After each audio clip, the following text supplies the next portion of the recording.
Negara kini sedang tidak baik-baik saja. Keadaan darurat sudah mulai digaungkan di setiap sudut negara. Isu-isu sosial, hukum, dan lingkungan terdengar dari Sabang sampai Merauke. Di tanah kita sendiri, Sumatera Barat, isu perusahaan lingkungan sudah banyak terdengar di mana-mana. Pemerintah daerah Provinsi Sumatera Barat bukannya mencegah dan memperbaiki, malah membuka peluang yang lebih besar lagi untuk pengusahaan lingkungan melalui rancangan peraturan daerah RT/RW 2005 sampai 2045. Dengan hadirnya rancangan peraturan tersebut, kita tidak boleh diam saja, kita harus bersuara. Oleh karena itu, hadir podcast ini untuk menilik lebih jauh rancangan peraturan daerah tersebut dengan perusahaan lingkungannya. Bagaimana selengkapnya? Simak diskusi kami kali ini. Assalamualaikum warahmatullahi wabarakatuh. Salam sejahtera bagi kita semua. Halo semuanya, kembali lagi bersama kami UKM PHP Talk yang didukung oleh Wahana Lingkungan Hidup Indonesia, Forum Mahasiswa Mentawai Sumatera Barat, Info UNAN, dan juga Universal Multimedia Kreatif, tim kemahasiswaan Universitas Andalas. Bersama saya sendiri, Rio Palenenggolan, dan rekan saya Robi Pandi, yang akan memandu jalannya diskusi kali ini. Bersama kami juga hadir seorang aktivis yang aktif berdiri di garda terdepan dalam membela isu lingkungan dan juga membela masyarakat yang terpinggirkan, yaitu Bang Markelis Sagulu dan juga Kak Indah Suryani Asmi. Selamat datang Kakak dan Abang. Diskusi kali ini kita mengangkat tema RT/RW Sumbar 2005 sampai 2045, antara pembangunan dan malapetaka. Tema ini sangat menarik dan menantang rasanya, bukan? Ya. Mungkin malapetaka itu terlalu tinggi. Malapetaka itu bencana dan segala macamnya. Nah, sebelum kita berangkat lebih jauh dari itu, mungkin kita paham dulu apa sih itu RT/RW. Kebanyakan rukun tetangga, rumah warga dan segala macamnya. Kalau menurut Kak Indah, RT/RW itu apa sih? Kalau secara umum RT itu kan rencana tata ruang wilayah begitu ya. Nah, itu secara umum. Nah, yang perlu kita pahami bahwa ketika kita berbicara RT/RW atau undang-undang RT/RW, Perda RT/RW itu, nah ini dibuat memang untuk bagaimana kemudian pengelolaan tata ruang di sebuah wilayah itu bisa mengakomodir sebenarnya dan seharusnya itu kebutuhan rakyat. Nah, tata kelola ruang yang harus dibuat oleh pemerintah itu memang harus pertama itu menjawab kebutuhan rakyat, dan dia harus memiliki prinsip keadilan ekologis dan berkelanjutan, dan dia tidak boleh merampas sedikit pun ruang-ruang hidup masyarakat. Nah, itu sebenarnya semangat dari kebijakan terkait dengan RT/RW ini dibuat begitu. Oke, mungkin RT/RW sudah kita pahami terlebih dahulu. Nah, kemarin itu kan ada isu bahwasanya ada pengesahan RT/RW oleh Provinsi Sumatera Barat. Nah, di situ ada digaungkan juga ada permasalahan di dalamnya. Dan itu kurangnya partisipasi. Kalau menurut kakak pribadi, apakah itu benar kurangnya partisipasi dari masyarakat sipil, akademisi dan lain sebagainya? Ya, kalau sepengamatan Walhi ya, di beberapa kali Walhi diundang, kami melihat memang benar bahwa kalau kita melihat substansi yang ada dalam Perda RT/RW itu, memang sangat minim sekali partisipasi publik. Karena memang tidak ada satupun di dalam pasalnya itu yang mengakomodir kepentingan publik. Kalau dalam konteks Sumbar, Sumatera Barat, tidak ada satupun frasa soal hutan adat di situ ya. Yang kita ketahui bahwa di Sumatera Barat itu tidak hanya di daratan tapi juga di Mentawai, kita memiliki masyarakat adat yang cukup banyak begitu. Di setiap daerah kabupaten Sumatera Barat itu ada masyarakat adatnya. Hanya saja yang diakomodir itu hanya Damas Raya, hutan adat Damas Raya. Nah, ini tentu menjadi pertanyaan, atas dasar apa hanya Damas Raya saja yang dimasukkan? Bisa saja pertanyaan sederhana ini bisa muncul, bisa kita jawab bersama bahwa barangkali memang pemerintah tidak melihat selain Damas Raya itu masyarakatnya punya kearifan lokal, tanah ulayat begitu ya, juga sumber-sumber penghidupan yang memang terikat di atas tanah ulayat atau hutan adat itu. Nah, ini kemudian indikator-indikator yang bisa kita pakai bahwa dalam proses pembuatan Renperda ini tidak melibatkan masyarakat terdampak kalau bahasanya, karena ada dia masyarakat yang peduli dan ada masyarakat yang terdampak. Nah, yang lebih mesti didengar pendapatnya dan kebutuhan itu kan tentu masyarakat yang terdampak. Mereka yang akan terdampak pembangunan atau rencana tata kelola ruang. Apakah tata kelola ruang yang sudah dibentuk oleh pemerintah hari ini, pertama itu apakah tidak merampas justru ruang-ruang hidup masyarakat, atau sudah menjawab kebutuhan nggak gitu? Apakah kita nggak tahu misalnya di Malalo, nah mereka di sana kan ada rencana misalnya PLTS terapung. Ya, ini kaitannya dengan listrik gitu ya. Nah, tetapi ketika kita tanya ke masyarakat Malalo, listrik mereka aman-aman saja. Mereka tidak butuh itu saat ini. Nah, rencana PLTS terapung di atas Danau Singkarak misalnya, itu kemudian ternyata mengancam keberlanjutan sumber kehidupan masyarakat Malalo, gitu ya, dan sekitarnya gitu, Salingka, Danau Singkarak itu. Karena kenapa mengancam? Mereka hidup dari bilih itu, ikan bilih itu. UMKM hidup di sana, ibu-ibu, perempuan-perempuan yang menjadi single parent misalnya, menjadi tulang punggung, dia bergantung kehidupan di sana, termasuk juga laki-laki di masyarakat pada umumnya, dan dia menjadi identitas budaya gitu ya.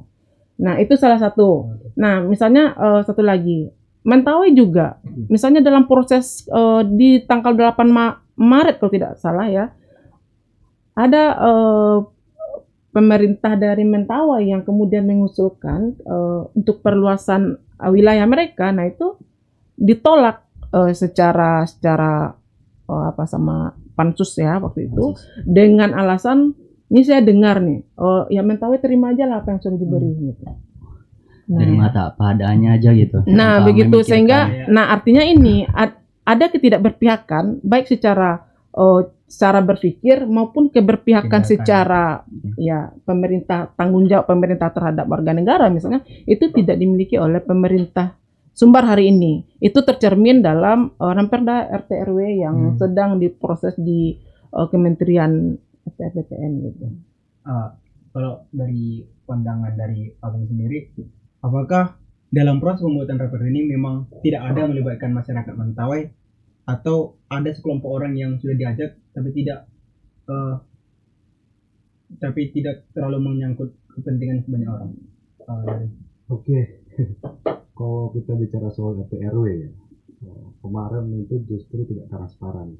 Pandangan kita sebagai mahasiswa tidak transparan, dan juga informasi yang beredar sekarang ini RT RW pada saat pembahasan kemarin itu tentunya kalau adanya transparan pasti dari Kepulauan Mentawai ada yang diajak, atau kepala daerah itu memberikan statement bahwa ayolah, ya kan, ini kan betul kata Kak Indah bicara soal dampak gitu, dampaknya, dan juga tentu karena adat Mentawai itu ada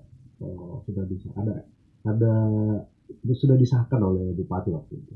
Tapi yang menjadi patokan kita sekarang adalah pembahasan kemarin itu jadi konflik termasuk beberapa daerah, terkhusus Mentawai. Terutama itu lagi-lagi tidak transparan pemerintah. Artinya dampak mereka cuma pengen mengeluarkan mengesahkan, tapi mereka tidak berpikir bahwa jangka panjangnya gimana. Yang kan merasakan kita sebagai generasi. Gitu deh. Mungkin terlalu ekstraktif gitu kan Bang, soalnya hanya pertumbuhan ekonomi, pembangunan di situ tanpa membudidayakan masyarakat adat yang ada di situ. Bahkan masyarakat yang tertindas jadi tertindas juga jadinya kan. Udah tertindas, lah ditindas lagi gitu. Kan enggak jadi kebanyakan waktu kampanye orang-orang itu kan tentang lingkungan hidup, dia bicarakan, apakah itu omong-omong aja gitu Bang? Kalau ini menarik ya pandangan kita sebagai teman-teman di jalanan juga, termasuk Kak Indah juga kan. tentu kan kita melihat bahwa pemerintah, saya menyebutnya pemerintah daerah dan pemerintah provinsi, tentunya kita pengen ada kolaborasi. Ini kan kita bicara soal visi misi mereka ke depan. Iya. Iya kan. Pada saat mereka kampanye, ini mohon maaf kita kembali ke kampanye. Mereka pasti akan bicara soal kesejahteraan masyarakat. Itu. Pengelolaan tata ruang yang sangat konflik ya, sangat baik. Tapi yang terjadi sekarang adalah malah sebaliknya. Artinya tanda tanya bagi kita sebagai teman-teman mahasiswa, teman-teman yang kritis. Dengan adanya problem-problem di Mentawai, terutama beberapa perusahaan yang masuk, saya sendiri tidak percaya visi misi mereka itu yang mereka kampanyekan itu omon-omon. Omon-omon aja. Bahasa populer sekarang omon-omon. Omon-omon. Omon doang. Tadi enggak kita tahu bahwa dalam proses pembentukan peraturan itu kan pasti namanya ada asas transparansi dan terbuka. Dalam yang saya baca artikel bahwa tidak ada asas transparansi dalam peraturan daerah tersebut, RT/RW ini. Apa akibat hukumnya Kak terhadap peraturan daerah? Apakah cacat hukum atau bagaimana Kak? Ya, jadi kita melihat sebenarnya ada dua kelemahan ya produk RT/RW ini. Itu kita melihat dia lemah baik secara prosedural maupun secara substansi.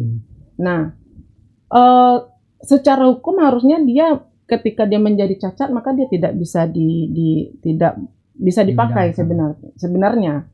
Karena apalagi kalau partisipasi bermakna itu ya kalau tidak dijalankan itu mandat kan, dan itu sudah dikuatkan oleh putusan MK di mandat undang pembentukan peraturan perundang-undangan gitu.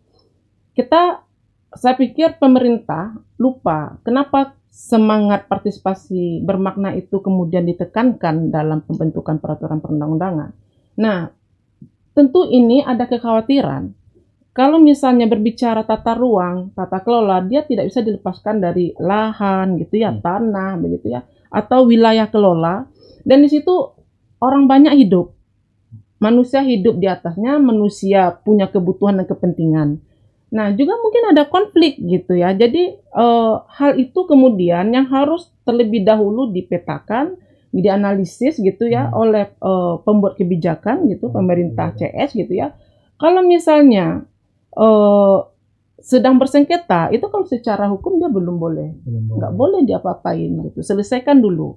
Kalau ada misalnya konflik adat, konflik rakyat, maka nggak bisa langsung apa saja mencaplok atau kita main ambil bagian begitu ya gitu.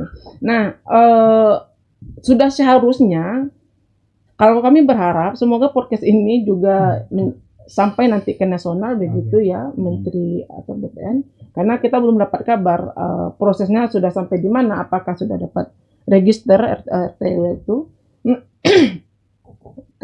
Kalau selagi belum keluar register, harapannya tentu kementerian harus menyuruh pemerintah daerah untuk melakukan evaluasi kembali atau melakukan audit kembali, misalnya pakai itu audit lingkungan, audit tata ruang gitu ya, ketika mereka tahu banyak ternyata masyarakat yang merasa tidak dilibatkan. Ada masyarakat yang merasa ini berpotensi untuk mengancam kehidupan kami dalam jangka panjang.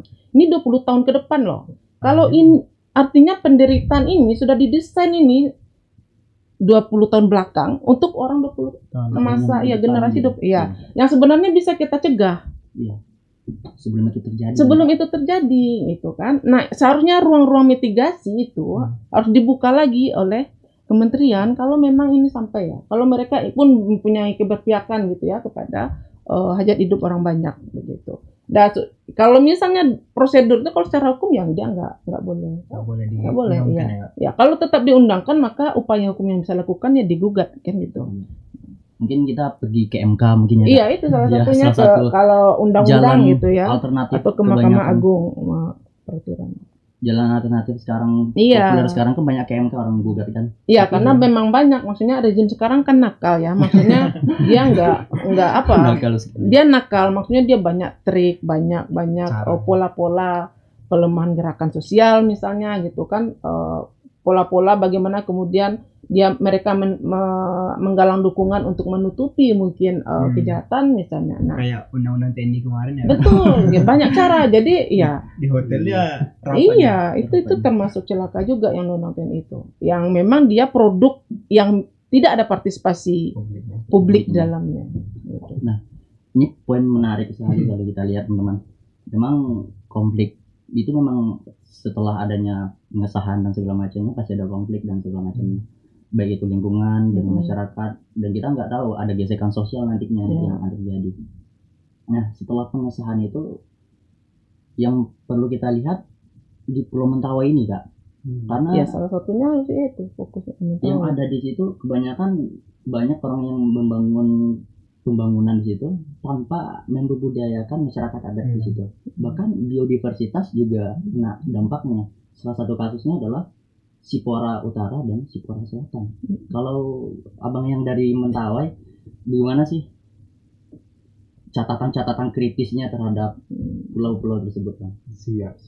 Jadi gini, menarik ya kalau kita bicara soal Pulau Sipora, karena kita bicara soal krisis lingkungan, bukan hanya krisis lingkungan, tapi banyak dampak-dampak yang krisis etika juga. iya, Sosial sosial masyarakat. Meningkatnya omong-omong juga. Tapi gini kawan-kawan, pada saat penyesahan RW kemarin itu menjadi satu pandangan pemerintah bahwasanya bagus nih Mentawai ya. Iya. Termasuk di Pulau Sipora itu kan kita lagi sekarang mengkritisi soal PT SPS ya. Yang itu kalau kita lihat itu 20.706 hektar. Wes, itu luas sekali. Iya, luas. Artinya apa? Pada saat kalau seandainya perusahaan itu masuk di Mentawai atau di Sipora, satu sisi pemerintah udah kaji nggak dampaknya. Kayak bikin AMDAL dan segala macam, analisis lingkungan. Tapi kalau seandainya pemerintah cuma mencari keuntungan, artinya kami akan punah secara perlahan gitu. Karena gini, hutan di Mentawai adalah banknya Mentawai, kehidupan Mentawai. Saya ini anak Sikere. Saya anak Sikere. Sikere itu dia lebih berpatokan pada hutan. Kehidupannya di hutan. Salah satunya di Mentawai itu selalu bicara soal konteks kesehatan itu selalu di hutan. Obat-obatan di hutan. Jadi tidak lepas. Kita ini tidak lepas dari hutan. Kita bandingkan kenapa Papua sekarang itu dia punya batu bara, Mentawai punya tanah. Iya. Itu kekayaan Mentawai. Beda wilayah, beda kekayaan kawan-kawan. Artinya kalau seandainya 20.000 hektar akan dibabat oleh PT tersebut, kehidupan kami di sana luar biasa. Tidak ada, pasti obat-obatan yang kita cari dari nenek moyang kita di luar kita pasti punah, pasti habis. Bahasanya lulu lantak kan. Itu menjadi kekhawatiran kita sebagai kawan-kawan mahasiswa, apalagi kita asli Mentawai. Ini menjadi satu sisi termasuk beberapa dampak ekologi, dampak sosial. Kami ketakutan dampak sosial kawan-kawan, karena tanah di Mentawai itu bukan satu orang yang pemilik, bukan satu suku, tapi beberapa suku yang punya. Kayak komunal gitu ya, Bang? Ya, komunal. Artinya pada saat masuk PTSP tersebut, ada kemarin pengalaman kita pada saat masuk perusahaan juga di Mentawai, itu menjadi konflik. Yang pertama itu konflik antar dua suku. Itu kan udah menjadi dampak sosial. Ya, dampak sosial. Itu yang sebenarnya kekhawatiran kita.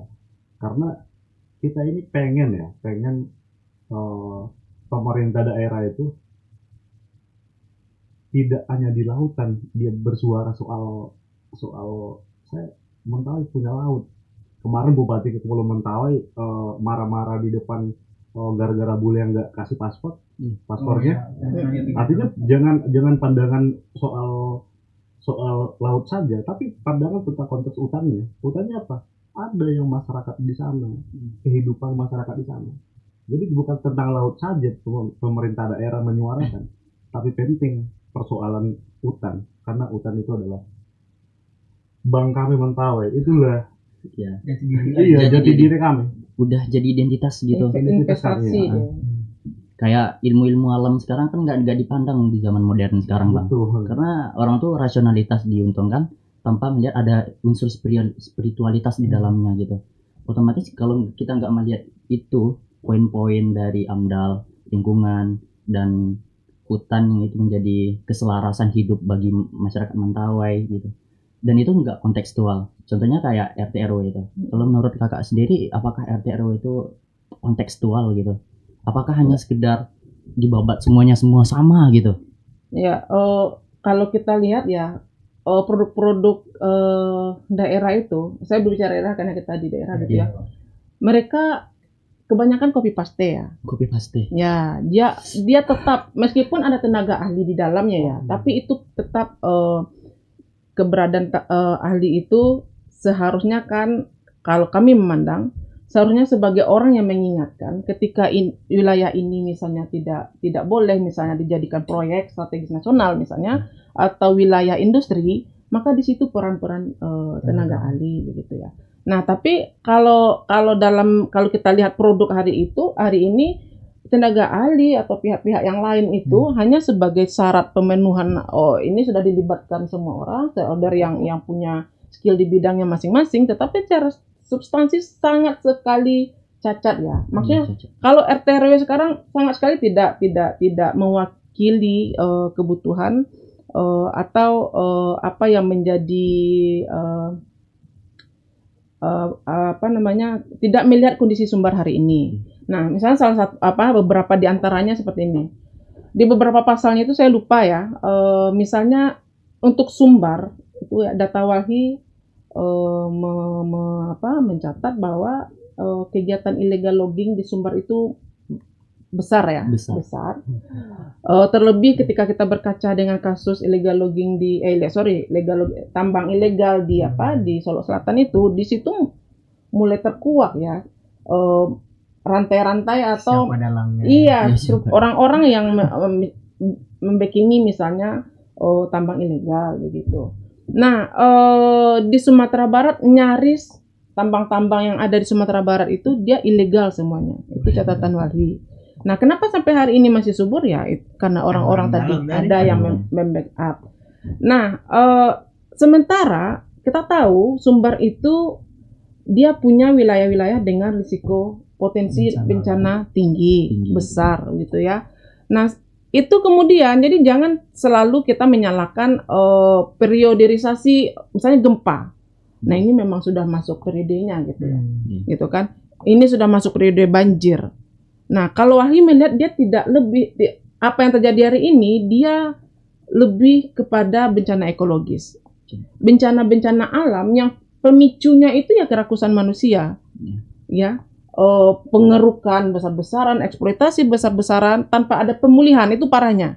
Mereka mengeruk tapi mereka tidak memulihkan. Itu celakanya, sehingga yang ditinggalkan itu ya penyakit. Penyakit itulah yang dinikmati oleh masyarakat. Nah, soal tambang di salah satu pasal Perda itu ada namanya bahwa mineral dan tambang itu masuk kepada kawasan budidaya. Nah, secara umum kalau budidaya, bayangkan dikembangkan gitu ya.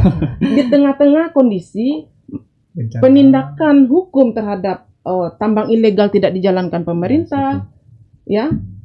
Justru dengan adanya RT RW ini memberi ruang bagi pelaku-pelaku baik yang baru maupun yang lama untuk tetap melakukan aktivitas tambang. Dan itu tentu berdampak tidak hanya kepada manusia, tetapi ekosistem yang lain gitu ya, hewan-hewannya, hutannya dan yang lain.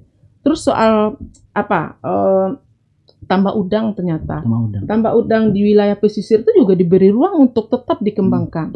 Nah, sementara di daerah Pariaman itu di catatan Walhi itu sudah ada tuh yang tidak beroperasi dan juga menimbulkan limbah begitu ya. Dia tidak digunakan lagi, tidak beraktivitas, tapi dia tidak dipulihkan. Nah, sehingga memakan korban lah yang satu orang anak itu kan. Nah, itu dampaknya ke nyawa ke banyak ekosistem lautnya. Sudah banyak masyarakat nelayan yang mengeluh bahwa limbah-limbahnya tambak itu udah sampai ke laut dan itu mempengaruhi ekosistem laut, ya ikan misalnya gitu ya. Dan ini mesti menjadi perhatian besar dan menjadi pertimbangan serius kalau memang RT RW ini ingin disahkan yang kemarin gitu. Dan banyak lagi sebenarnya dampak-dampak lingkungan. Berbicara Lembah Anai misalnya. Ya, dimana? Lembah Anai itu secara tata ruangnya itu dia wilayah yang risiko bencananya tinggi. Tapi bisa kawan-kawan lihat hari ini di sana dipusatkan. Di RT RW juga diberi ruang dengan dia dibuatkannya flyover kalau tidak salah. Ya. Artinya di sana wilayah cagar alam berpotensi berisiko bencana besar. Di RT RW diberi ruang ditumpukannya mobilisasi tingkat tinggi. Nah ini bagaimana? Siapa yang menjamin keberlangsungan nyawa-nyawa orang yang di sana. lalu lintas di sana misalnya? Nah itu yang kita sayangkan. Belum lagi kalau kita berbicara soal undang-undang tentang sungai misalnya, keberadaan bangunan-bangunan yang sekarang viral misalnya bangunan hotel yang besi itu, yang sebenarnya beberapa bulan yang lalu sudah direkomendasikan untuk dibongkar mandiri karena dianggap memang melanggar undang-undang kehutanan tata ruang ya, dan dia tidak punya izin. Dan beberapa bulan yang lalu sesudah ya pasca Cafe Sakapa itu kena gelodo ya pasca bencana, itu Walhi mengkritisi dan mengadvokasi kasus Rangka Baja Hotel itu dan dianalisa ya akhirnya ya dibilang ini itu melanggar dan harus dibongkar mandiri, tapi faktanya lagi-lagi tidak diindahkan. Nah, kita harus berani bilang bahwa pemerintah hari ini menyepelekan soal nyawa, lingkungan, gitu ya. Soal bencana dia nggak berkaca dari longsor dan gelodonya di Lembah Anai waktu itu. Nah, ini putus jalan itu juga menjadi masalah. Iya, itu bukan sekedar bencana alam normal, tapi ada faktor-faktor di faktor lainnya gitu. Yang saya tangkap itu ya kayak tambak udang yang di Pariaman dan Pesisir. Yang saya tangkap bahwa pemerintah gagal di satu sisi di Pariaman, lalu mengubahnya menjadi pesisir selatan. Ini kan sebagai dalam logika kan kayak aturannya yang Pariaman diperbaiki aja lah dulu. Jangan lupa pesisir selatan. Fokus penindakan, perbaikan. Ini seakan-akan ingin membangun yang lebih baik lagi pesisir selatan, padahal yang di Pariaman sudah hancur. Ada juga yang narasi yang terkaitan dengan itu Kak, kayak pembangunan melalui kegiatan bukan lahan ataupun pertambangan itu kan digunakan pemerintah untuk tujuan strategis. Banyak yang bilang itu bahwa ya nggak apa-apa lah kita dibuka pemerintah lahan ini, nanti kan apanya dampaknya sama kita kayak buka lapangan kerjaan, baru pemasukan ekonominya lebih tambah lagi. Bagaimana tanggapan dari kakak sendiri kok dengan narasi? Nah itu nanti tolong pertegas tuh ya. Ini berarti kita kan bicara soal pengalaman ya. Pengalaman. Maksudnya apakah pembangunan itu kemudian memang berdampak dia secara positif sepenuhnya terhadap apakah itu kesejahteraan sosial, ekonomi ya, masyarakat sekitar. Fakta hari ini mengatakan tidak ada. Kalau kita berbicara konsesi tambang atau wilayah tambang, tidak satu pun, kalau kita di kawan Auriga waktu itu pernah mengatakan data mereka, tidak, hasil survei mengatakan tidak satu pun masyarakat di sekitar lokasi tambang itu yang sejahtera. Atau persawitan lah. Justru mereka mungkin berkembangnya dalam waktu yang pendek ya. Tapi misalnya soal ekonomi, mungkin di ekonomi mereka dalam waktu yang ini bukan investasi jangka panjang nih, mereka akan menjadi kaya tidak. Pada saat awal-awal masuk izin beroperasi mungkin direkrut gitu ya. Tetapi yang tidak terkontrol itu kemudian ketika masyarakat, ini dampak yang lain ya, perubahan sosial yang lain. Ketika misalnya anak-anak yang seharusnya di masa mereka, di umur mereka itu memiliki hak untuk mengenyam pendidikan, tetapi karena merasa ini fakta-fakta yang tidak bisa kita pungkiri juga sebenarnya, menjadi enggan mereka karena sudah senang mencari uang misalnya. Betul. Secara ekonomi mereka mungkin merasa butuh dan terjawab lah kebutuhan. Tetapi apakah misalnya di wilayah itu memang ekonominya yang mesti diperbaiki gitu ya? Apakah jangan-jangan pendidikan rendah yang membuat kemudian orang tua miskin. Nah, itu yang tidak dilihat oleh pemerintah hari ini. Nah, soal misalnya apakah berdampak positif? Ya kalau secara apanya enggak, secara makronya enggak ada. Kalaupun ada masyarakat lokal yang diambil, itu tetap mereka batasi. Ya, nggak mungkin perusahaan besar mau dia meletakkan masyarakat orang yang misalnya pendidikannya rendah. Paling jadi buruh kasar. Betul. Nah, buruh kasar ini kalau kita lihat ya, dalam konteks keselamatan kerja mereka nggak diperhitungkan. Yang penting kalian saya pekerjakan, ya udah, ya. Kan itu yang kalian minta, gitu ya. Nanti Jack juga bisa bilang tuh, ceritakan ke kita nih, gimana kalau di Mentawai? Iya. Kalau di Mentawai itu memang apakah yang dibutuhkan pembangunan yang kayak bilang tadi, atau pendidikannya atau lain-lain? Bagi yang nggak pernah dari Mentawai itu gimana? Jadi gini kawan-kawan, dari beberapa masuknya ke perusahaan ya, saya sebut perusahaan ya, dari beberapa masuk perusahaan, ada doktrin dari terutama pemerintah. Narasi-narasi itu. Ada doktrin.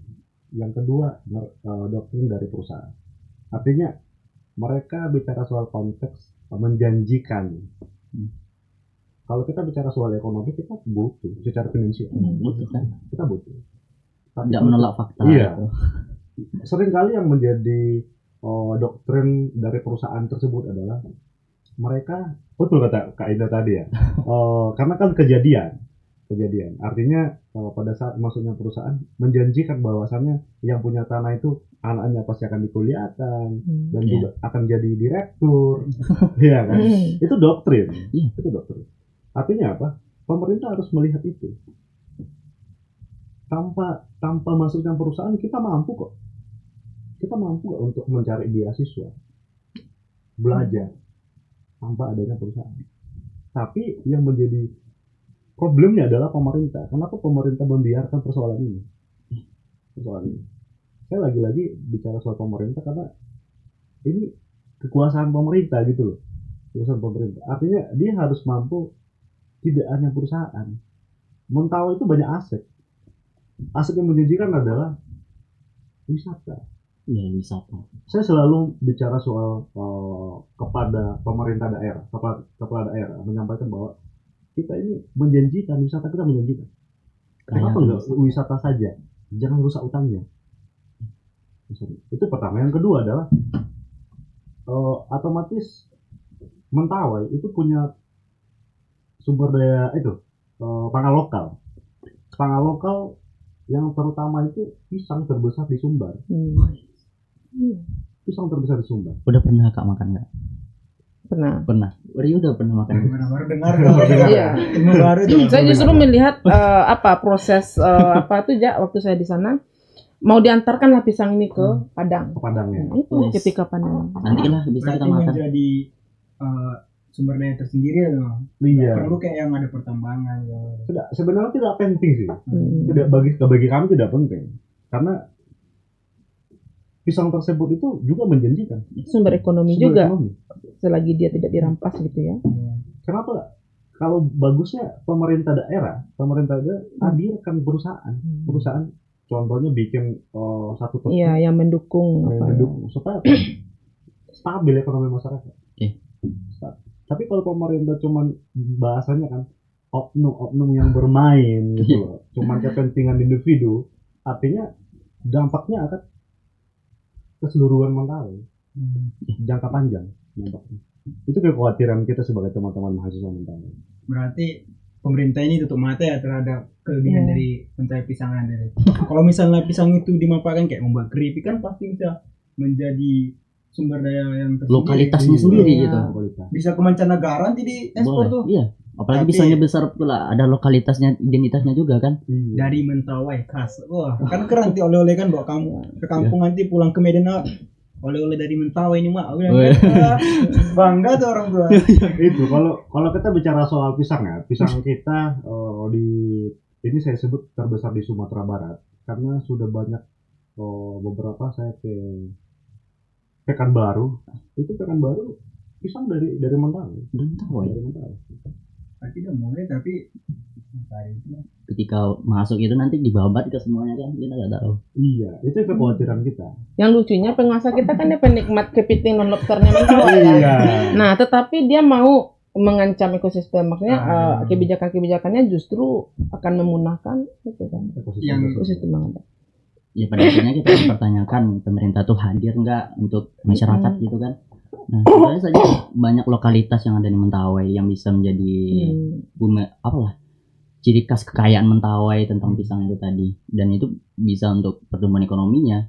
Jikalau fakta kita lihat perusahaan sekarang, ibaratnya gini lah, dia ngisi ember, udah penuh embernya, kemudian diisi lagi embernya, kemudian nggak bisa dia bocorin gitu, sehingga menyerbukan airnya itu ke tanah-tanah orang-orang yang termarginalkan, terpinggirkan, masyarakat adat dan segala macamnya. Itu fakta yang dapat kita lihat sekarang gitu. Berarti sebenarnya bukan cuma untuk Mentawai aja kan, tapi kayak seluruh Indonesia. Seluruh seluruh Indonesia. Seluruh daerah. Pola-pola pembangunan yang dijanjikan pemerintah itu hampir serupa semuanya Iya, ya. Dia menjanjikan kesejahteraan, menjanjikan pekerjaan yang layak gitu ya. Kalau kita jadi kita sebagai masyarakat sipil sebenarnya harus cerdas juga membaca pola-pola itu gitu ya. Karena gini, kalau Wali melihat bahwa solusi yang harus diberikan itu dia harus berkelanjutan. Iya. Nah, kalau misalnya janji akan dipekerjakan, maka mereka akan bergantung. Iya. Nah, kalau kita kembalikan ke masyarakat Mentawai misalnya, mereka punya pisang. Jengkol juga punya, saya dengar. Jengkol itu, ya. Jengkol mereka itu selain enak ya dan banyak, tapi sayangnya mereka menjualnya itu dengan harga murah. Dan mereka nggak bisa mengelola. Itu sepulang saya dari Mentawai itu yang saya dapatkan informasi. Nah, harusnya pemerintah itu kan hadir misalnya bagaimana kemudian dia menyambut nih SDA tadi itu, apakah dalam bentuk meningkatkan kapasitas masyarakatnya dalam mengelola atau menyediakan sarana, alat atau apa untuk memudahkan mengolah hasil-hasil sumber daya alam. Nah, jadi memang yang dilakukan pemerintah hari ini ke rakyatnya itu bagaimana rakyat itu kemudian selalu bergantung kepada negara. Misalnya kita lihat pasca PHK besar-besaran. Nah, mereka yang di PHK itu kan mereka yang sebenarnya korban dari program-program yang tidak berkeadilan dan tidak berkelanjutan, yang tidak membuat justru kita berdaya. Nah, masyarakat Mentawai punya kearifan lokal sendiri, punya sumber daya alam yang banyak, gitu ya. Ada towek juga, ulat yang di kayu itu, yang mereka ternyata itu bisa dikelola untuk jadi UMKM-nya. Nah, kalau misalnya jadi nih SPS beroperasi atau perusahaan-perusahaan lain yang misalnya mengincar Mentawai sebagai objek investasi dan keuntungan mereka, itu terancam punah. Jadi semuanya itu yang menjadi sumber ekonomi, sumber kehidupan, itu yang membuat mereka masyarakat survive sampai hari ini. Dan itu sebenarnya kalau dikelola dengan baik, maka itu akan bisa menjamin kehidupan anak cucu di masa depan. Nah, itu yang tidak diperhatikan. Jadi pemerintah justru dia melahirkan program dan dia memberikan solusinya itu ya solusi hari ini, dan itu bukan solusi yang berkeadilan juga. Nah, baik kepada manusianya maupun kepada alamnya begitu. Karena memang kalau kita lihat praktek-praktek investasi yang masuk ke Indonesia itu di hari ini ya kita bisa lihat ya, itu sasarannya pasti sumber daya alamnya Indonesia gitu. Oh, tadi ada saya tangkap bahwa negara sengaja membuat masyarakat itu bergantungan kepada negara. Ini seperti yang pernah saya baca buku The Prince karya atau Sang Penguasa dan Nicholas Philip itu, bahwa negara sengaja membiarkan rakyat itu tidak pintar istilahnya. Bodoh. Iya. Biar kekuasaan mereka tidak terganggu. Iya. Padahal tugas negara itu sebenarnya untuk mensejahterakan masyarakatnya, mencerdaskan.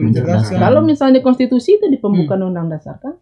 Tapi negara sekarang hadir ya seperti dalam buku Nicholas Philip itu, bahwa biar kekuasaan mereka terpancar, ya masyarakat dibuat bodoh. Dihadirkanlah bansos. MBG jangan lupa. Agak seram nih. MBG itu. Di Mentawai udah masuk MBG, Bang. Orang bergizi gratis.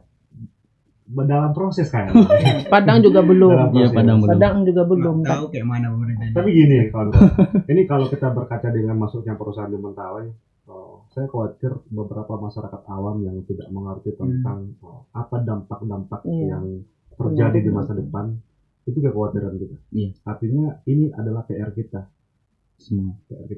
Artinya kami juga dari Forma tidak tinggal diam, akan coba memberikan edukasi kepada masyarakat, Iya. memberikan sosialisasi kepada masyarakat agar hutan Mentawai itu bisa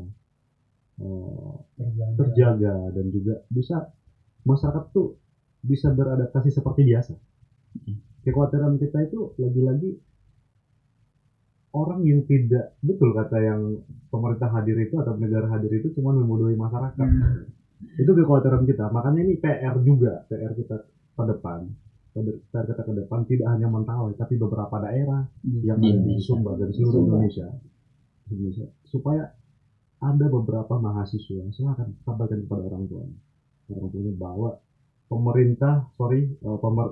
perusahaan yang hadir di beberapa daerah itu apa garansinya terhadap penghidupan masyarakat. Kurasa bagi saya pada saat bencana alam ada tidak perusahaan? Lagi-lagi pemerintah yang harus turun tangan.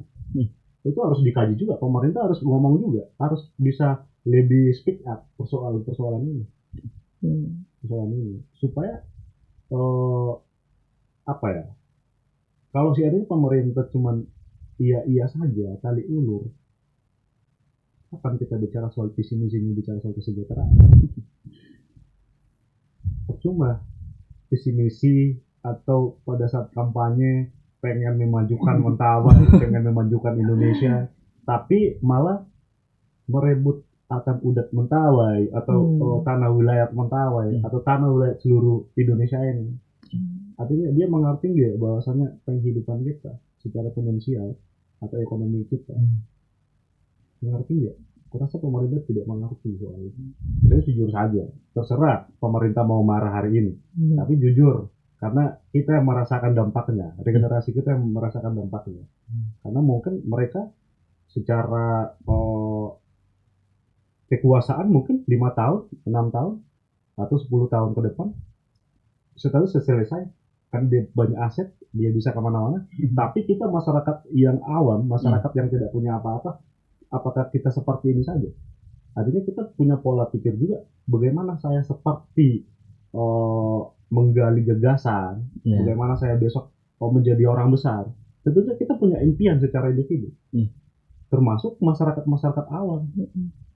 Otomatis orang tuanya mendorong anak-anaknya supaya bisa lebih cerdas, agar persoalan-persoalan di daerah itu tidak seperti ini. Ini kan sering kali terjadi seperti ini di Mentawai, sering kali terjadi. Tapi pemerintah tersebut tidak ada solusi soal itu. Kebanyakan sekarang pemerintah ya inkompeten gitu bang. Ya, saya melihat bahwasanya kalau adanya relasi kuasa, ya nggak mungkin perusahaan hanya bermain sendiri. Terus bagaimana perannya negara gitu? Kalau menurut kakak sendiri ada nggak relasi kuasa di situ kak? Oh jelas ada. Nah, jelas ada ya. Kalau kita melihat yang sudah terjadi itu ya, kalau misalnya kita berbicara mandat misalnya ya, mandat undang-undang, seharusnya negara itu kan dia punya tugas besar dalam konteks pemenuhan hak asasi manusianya gitu ya. Ada yang namanya kewajiban dan tanggung jawab negara itu untuk memenuhi, melindungi dan menghormati gitu ya. Ada 3. Nah, ini harusnya pemerintah sebagai representasi negara gitu ya, sebagai pelaksana penyelenggara negara, dia harus menjalankan pemerintah itu dengan merujuk ketiga tanggung jawab ini. Ya. Nah, ketika mereka tidak, tapi kalau yang kita lihat hari ini ternyata ini nggak dijalankan. Justru 3 poin ini mereka jalankan fungsinya itu bukan kepada masyarakatnya, tetapi ke pemilik modal, ke elit-elitnya atau pelaku usaha gitu ya.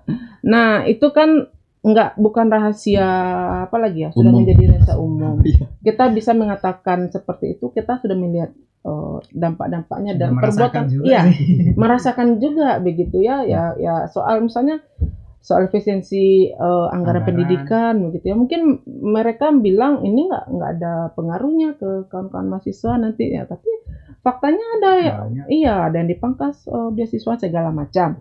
Nah, saya cuman ingin apa namanya, hari ini kalau kita melihat produk-produk hukum legislasi mulai dari undang-undang sampai perda itu, nah itu banyak dibuat berdasarkan kepentingan-kepentingan orang tertentu, termasuk pemerintah itu sendiri. Nah, kalau sampai hari ini kita masih melihat bahwasanya penyelenggaraan negara kita itu sedang berjalan berbasis dinasti politik itu. Nah, itu semua kepentingan yang bukan masyarakat ya, itu dipegang dan dikendalikan oleh pemerintah hari ini, yang tidak ada dampak baiknya terhadap masyarakat. Nah, ke siapa dampak baiknya ya? Ke itu dia, ke dinastinya itu. Itu kalau kita mau bicara nih soal kepentingan ya. Iya. Nah, ya kita tahu beberapa nama sudah muncul gitu ya, dan udah nggak asing Sembilan lagi. naga tuh. Nah, 9 naga, dan itu dulunya rasanya juga sudah terbentuk kayak dinasti Cikini gitu ya. Nah, kita maksudnya sejarah itu kembali terulang. Negara hari ini, rezim hari ini tidak belajar dari presiden rezim dulu, tetap sebelumnya. Justru kalau kita lihat, justru yang hari ini itu justru lebih parah aja gitu ya. Tapi cara Parah halus sekali, juga. cara halus Secara halus. dan terang-terangan juga. Terang-terangan. Nah, itu kalau kita berbicara. Jadi kepentingan yang diakomodir hari ini nih kepentingan elit ya, oligarki gitu ya. Karena nggak ada satupun. Contohnya yang RT RW itu tidak ada satupun yang menjawab kebutuhan, tidak aja masyarakat adat, tapi juga saya lupa perempuan, Iya, perempuan. Karena kawan-kawan krisis disabilitas, tidak ada terwakili kebutuhan-kebutuhan perempuan adat, disabilitas di dalam RT RW itu. Iya. Bagaimana kemudian kawasan hunian yang layak dan ramah terhadap disabilitas itu nggak terlihat di rencana RT RW. Dan pelibatan mereka secara langsung, maksudnya masyarakat terdampak, artinya kawan-kawan disabilitas itu juga nggak dilibatkan dalam pembuatan. Iya. Mulai dari perencanaan lah, dia kan ada 5 proses tuh kalau tidak salah ya. Iya, perencanaan, terus pembahasan, pokok penyusunan, pembahasan, sampai nanti finalisasi pengundangan gitu. Itu kalau secara undang-undangnya semuanya harus dijalani dengan partisipasi bermakna tadi. Nah, cuman hari ini pemerintah kita dia cari alasan kayak gini. Ada kan OPD-OPD-nya. Siapa bilang OPD mewakili kebutuhan masyarakat? 1000 alasan. Iya. Jangan-jangan OPD itu membawa kepentingannya sendiri. Iya. Saya mendengar waktu di tanggal 8 Maret pembahasan RT RW itu, ada tenaga ahlinya yang justru mengekspos kampungnya untuk dijadikan dimasukkan itu sebagai rencana strategis. Pokoknya ini perlu disorot gitu. Saya nggak sebut nama, tapi saya tahu orangnya. Sementara dia sudah dengar nih kita kritisi hal-hal itu, tapi dia justru nggak gitu. Balik lagi ke pertanyaan kita tadi, apakah pemerintah itu benar-benar hadir? Kita buat statement, mereka benar-benar nggak hadir di sini. Nggak hadir dia untuk masyarakat. Jauh. Hanya simbol aja sebagai pemerintah penyelenggara negara. Iya. Semacamnya. Yang seharusnya masyarakat adat itu duluan eksis dari negara. Seharusnya negara mengakui mereka melalui undang-undang dan melindungi mereka dari perusahaan dan segala macamnya. Dan mensejahterakan dan mencerdaskan masyarakat yang ada di sana. Nah, poin menariknya adalah memang gitu, karena negara benar-benar nggak hadir, membiarkan rakyatnya terlantar, yang tertindas malah makin ditindas dan segala macamnya. Nah, kembali ke RT RW tadi Kak. Tadi kan ada namanya hutan adat, yang dalam raperda tersebut hutan adat itu di Sumatera Barat itu hanya di Dharmasraya. Nah, kita tahu bahwa masyarakat adat kan bukan cuma di Dharmasraya, juga di Mentawai. Apa akibat hukumnya terhadap hutan-hutan yang milik masyarakat adat tetapi tidak termasuk dalam hutan adat di dalam peraturan tersebut? Nah, simpel aja. Ketika dia tidak diakomodir, jadi kita harus ada satu hal yang perlu kita pahami. RT RW itu dia pintu masuk ya. Pintu masuk untuk proses-proses pembangunan. Jadi diatur di situ kan pengelolaan tata ruangnya, ini untuk apa, ini untuk apa. Nah, kalau misalnya hutan adat saja tidak dimasukkan dalam perencanaan, itu sama saja mereka dengan tidak mengakui. Kalau tidak mengakui, konsekuensi hukumnya ya dampak buruknya ke masyarakat dong. Ya, karena nggak ada dilarang, nggak ada itu diatur di RT RW, jadi boleh-boleh saja begitu ya. Nah, akhirnya ketika kalau bahasa bagaimana kemudian undang-undang itu kan sejatinya untuk melindungi, mensejahterakan gitu ya, mengatur masyarakatnya. Tetapi di dalam undang-undang itu sendiri apa yang menjadi kebutuhan itu tidak diatur. Hutan adat tidak dituliskan misalnya di dalam RT RW. Artinya ketika ada korporasi-korporasi yang hendak merampas ya dengan cara mengurus izin misalnya, dengan cara membuka kawasan tambang kah, perusahaan sawit kah misalnya, maka ya masyarakat adat menjadi lemah posisinya secara hukum. Ya, secara hukum karena tidak ada perlindungan hutan adat di RT RW. Nah, kalau dari kan di Mentawai itu nggak termasuk tanah Taiwan. Apakah abang sendiri menurut yang sebagai masyarakat Mentawai terima atau enggak bang melalui undang-undang ini? Kalau seandainya kalau kita bicara soal RT RW tadi, sebenarnya menariknya Mentawai itu punya tanah adat, bahkan sudah diterbuk kembali di zaman Juda Sabangkalit waktu itu. Itu udah diakui sudah ada SK-nya, sudah ada SK, sudah di SK. Artinya kalau tidak diakui, ini kan menjadi problem. Menjadi problem. Jadi problem. Artinya lagi-lagi kan pemerintah daerah di Kepulauan Mentawai itu PR-nya. Jangan bicara soal karena sudah diwakili. Tapi jangan-jangan ini bahasanya jangan-jangan dibungkus dengan efisiensi anggaran mungkin. Bisa jadi. Iya kan? Jadi kan masuknya perusahaan itu melalui RT/RW tadi.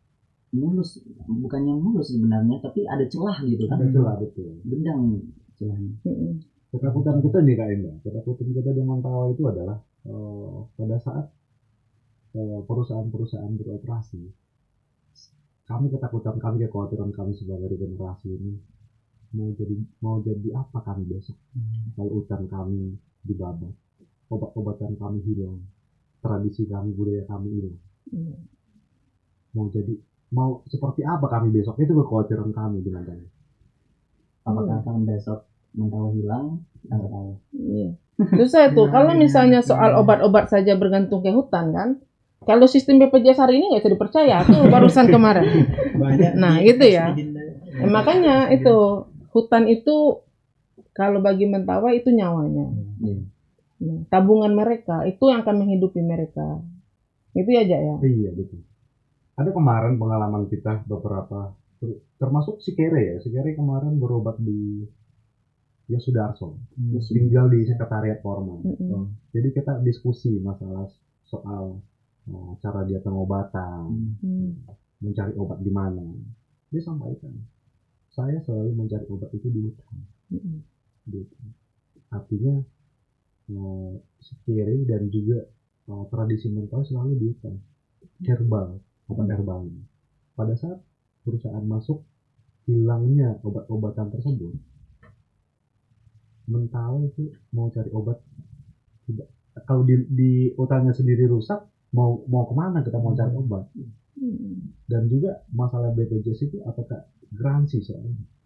Karena kan lagi-lagi banyak ya pengalaman kita. Ini kan cerita masyarakat kita, cerita masyarakat yang sering kita dengar, sering diskusi bahwa pelayanan rumah sakit pemerintah itu tidak sesuai.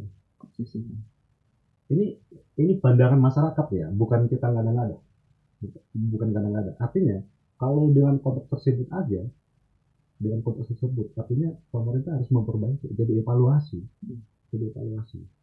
Pada saat obat herbal kita atau hutan kita rusak karena kebutuhan kita di hutan, dan garansinya pemerintah daerah dan pemerintah pusat juga terhadap rumah sakit kita dilayani saja ini, artinya apakah kita tetap sama pemerintah? Pemerintahnya sudah ibarat tidak mempedulikan kita sebagai orang awam. Pokoknya harus sesak nafasmu dulu, ya, baru atau pura-pura pingsan lah, baru bisa ditangani. Itulah ya. Baru ada kejadian baru ditangani tanpa ada antisipasi awal gitu kan. Berarti dari tanggapan abang itu bahwa masyarakat adat mental itu tidak terima lah yang dibilang hutan itu tidak termasuk hutan adat lagi. Kacau nih pemerintah nih. Iya. Gak ditanya dulu masyarakat adatnya gimana. Aduh. Aman nggak gitu kan? Ada dampak nggak gitu? Mungkin pada saat pembahasan RDR tersebut itu kan orang yang pro sama pemerintah. Karena orientasi orang pertumbuhan ekonomi sekarang kan, Kak. Padahal untuk menjawab persoalan tentang krisis iklim dan segala macamnya itu nggak hanya pertumbuhan ekonomi. Padahal kita melihat lokalitas kita itu bisa menjawab krisis iklim dan segala macam. Ada narasi orang Minang kalau minta tambang jadi guru dan. Nah, itu terbukti waktu COVID. Iya. Waktu COVID itu kondisi masyarakat lokal di daerah-daerah itu cenderung lebih aman dibandingkan kita di kota. Waktu COVID ya. Karena pertama mereka punya tanah, mereka punya tanaman, punya pangan lokal segala macam, dan dia nggak apa tidak terdampak mereka. Tapi kita yang di kota misalnya banyak terdampak kita. Untuk kesehatan misalnya, miskin kota dengan miskin di desa itu berbeda. Mereka orang di desa ya, apalagi yang kuat kearifan lokalnya terhadap hutan dan alam. Mereka sakit, itu mereka pikirannya nggak ke puskesmas atau ke rumah sakit. Beda dengan kita. Di kota kita dipaksa harus ke rumah sakit karena memang nggak ada tanaman obat itu kan. Gitu. Nah artinya ketika misalnya masyarakat misalnya diberikan apakah itu akses atau mungkin dibiarkan mengelola hutan adat mereka gitu ya, tanaman-tanaman mereka dengan rasa aman misalnya. Nah, itu sebenarnya menguntungkan masyarakat sendiri. Dan itu sebenarnya sudah membantu sebagian kerja pemerintah sebenarnya. Tapi pemerintah memang fungsinya harus memastikan apakah ini cukup atau tidak. Kalau misalnya tidak cukup maka datangkan, atau misalnya kalau misalnya berbicara tanaman, belikan bibit kan, itu harusnya pemerintah, tapi bukan merampas atau menghilangkan tanah kan gitu. Itu sebenarnya yang tidak dilakukan pemerintah hari ini. Berarti tema yang kita angkat ini pas ya, menurut kakak ini kan ada temanya RT RW Sumbar 2025 antara pembangunan dan malapetaka. Kakak milih pembangunan atau malapetaka? Dampaknya iya, RT RW ini pembangunan atau malapetaka? Kalau dampaknya pembangunan yang mengakibatkan malapetaka. Iya. Pembangunan yang mengakibatkan malapetaka ya. Sebenarnya pembangunan itu pertumbuhan ekonomi aja kan. Iya. Di budaya kan kita rupanya. Tidak berkelanjutan dan tidak berkeadilan dia untuk generasi yang mendatang. Berarti diubah temanya menjadi pembangunan malapetaka. Pembangunan malapetaka. Dari abang, ini RT RW ini bangunan atau malapetaka? Ada dua topik di situ, pembangunan dan malapetaka. Iya. Dari kondisi pemerintah sekarang, itu bagi saya melihat malapetaka. Ini kita jujur-jujur saja, malapetaka. Artinya kesejahteraan dia tidak memikirkan lagi karena sudah nyaman duduk di kursinya gitu loh. Ini penyaman, nggak mau pindah-pindah kita. Udah nyaman dulu gitu. Udah nyaman dulu. Artinya kalau kita lihat malapetaka ya, kalau saya menyebutnya malapetaka karena pemerintah sendiri itu lagi-lagi tidak adil. Kenapa kita bilang malapetaka? Ya justru tidak ada solusi. Tidak ada solusi kepada pemerintah, kepada masyarakat.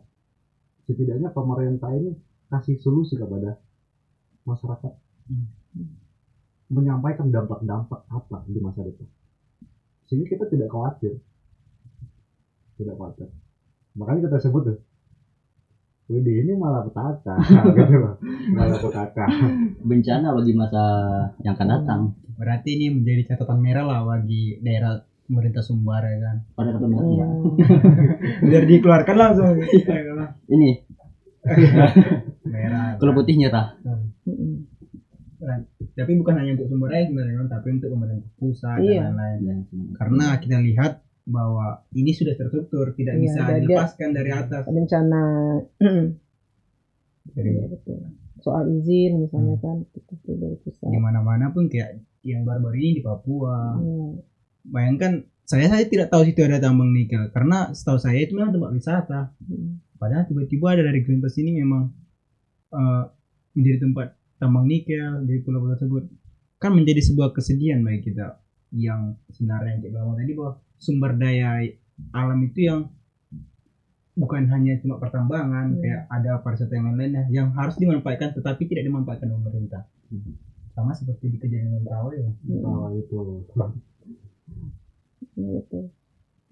mungkin dapat kita simpulkan sedikit, memang narasi ini tentang pertumbuhan ekonomi sehingga terciptanya pembangunan, apakah itu kami bersama petaka atau berdampak positif.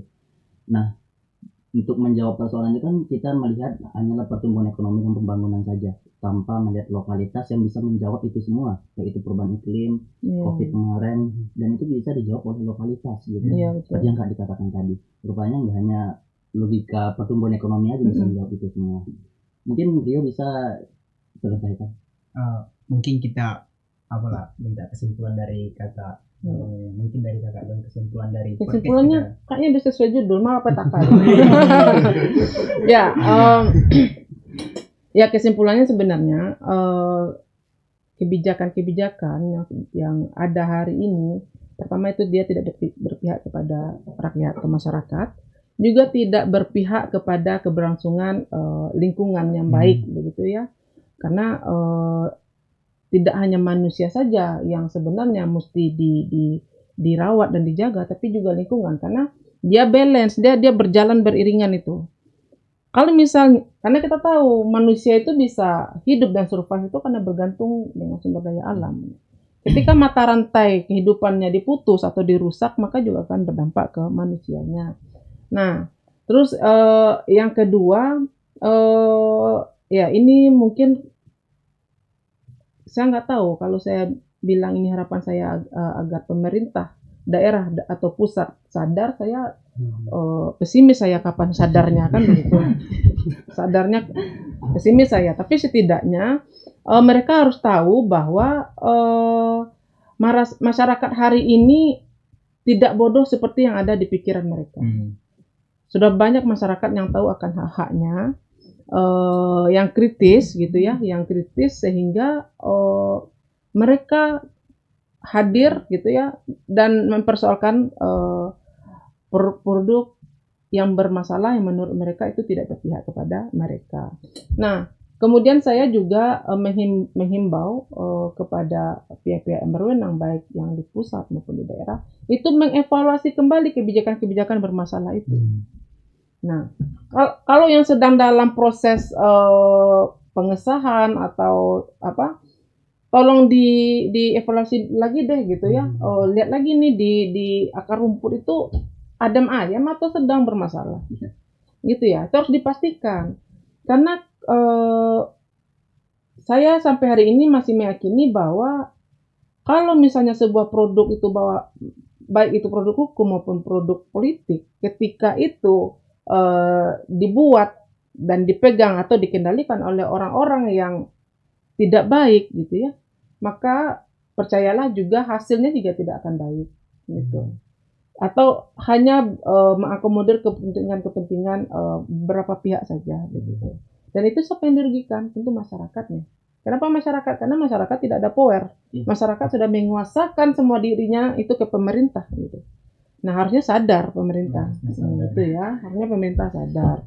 Nah, pemerintah daerah harus tegas sebenarnya. Nah, satu lagi itu gini. Daripada kalau Walhi melihatnya daripada produk-produk seperti RT RW itu dikejar tayangkan, lebih baik lakukan penindakan hukum terhadap misalnya kasus-kasus lingkungan hidup yang terjadi, gitu ya. Kalau kita berbicara tambang ilegal, iya, pasca polisi tembak polisi itu sebenarnya sudah harus jemput bola penegak hukum di Sumbar itu, atau pemerintah provinsi sudah harus cekatan dia bahwa ada Orang di balik itu ya. iya, ada orang-orang yang mengambil keuntungan, ada mungkin pejabat-pejabat atau penegak-penegak hukum yang bermain di situ. Dan itu nggak baik untuk keberlangsungan yang pertama ekonomi di Sumbar, terus keberlangsungan lingkungan hidup yang baik dan bersih juga yang sehat begitu ya. Dan banyak aspek-aspek kehidupan yang berpengaruh buruk gitu ya terhadap kinerja-kinerja atau tidak adanya keinginan baik dari pemerintahan hari ini untuk merubah situasi itu.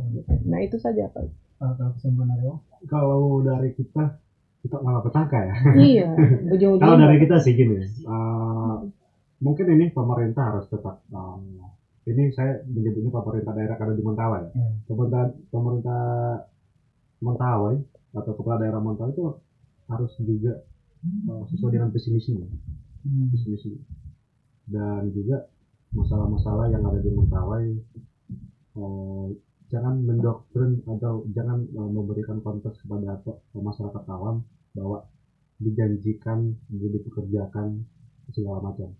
Artinya kalau itu sering kali terjadi di pemerintah daerah atau di Kepulauan Mentawai, artinya kami sebagai regenerasi gagal meregenerasikan. Dan juga pemerintah harus mesti punya power, karena pemerintah punya power nih sebenarnya, punya power, tapi karena kepentingan pribadi, kepentingan politik, jadi tidak pikirkan masyarakatnya, tidak dipikirin, kepentingan keluarganya, kolega-koleganya tidak dipikirin. Jadi saya lagi-lagi bicara soal konsep, pemerintah tetap harus hadir. Dampak lingkungan yang terjadi, problem-problem yang ada di Sumbar, di Mentawai harus hadir. Karena sama siapa kita menyampaikan suara kita? Sama siapa? Artinya harus memang, kalau kita lihat kondisi hari ini, itu jawabannya itu memang malah petaka gitu ya terhadap masyarakat awam yang tidak mengerti. Mungkin itu ya. Kalau dari saya, lagi-lagi pemerintah tetap harus hadir untuk masyarakat awam, lebih menurut saya lebih memberikan atau mengevaluasi dampak hal tersebut. Saya menyampaikan beberapa dampak yang terjadi, dan juga lagi-lagi kalau tidak ada orang kritis yang mengkritisi pemerintah, akan ibarat mereka malah enak ke depan segala macam. Mungkin itu dari saya. Mungkin dari podcast ini banyak ya catatan penting untuk pemerintah agar berbenah diri, melihat lebih jauh dari apa yang mereka buat itu, kayak kebijakan kah atau peraturan dan yang lainnya. Mungkin apakah ada yang sampaikan Mungkin podcast gini cukup. Mungkin Rio. Mungkin terima kasih buat kakak dan abang dan juga bang Robi yang sudah menyempatkan diri untuk hadir di podcast kali ini. Melalui podcast ini kami juga mengajak agar kita dan saudara-saudara kita lainnya mau bersuara, mau mengangkat tangan, mengangkatkan kepala agar melihat apa yang dilakukan pemerintah kepada kita, dan kita harus bertindaklah sebelum mereka menghancurkan kita. Dan itu sekian mungkin dari UKM PHP Talk ini. Kami mengucapkan terima kasih kepada saudara kakak dan abang semuanya. Terima kasih. Ya, terima kasih juga. Salam.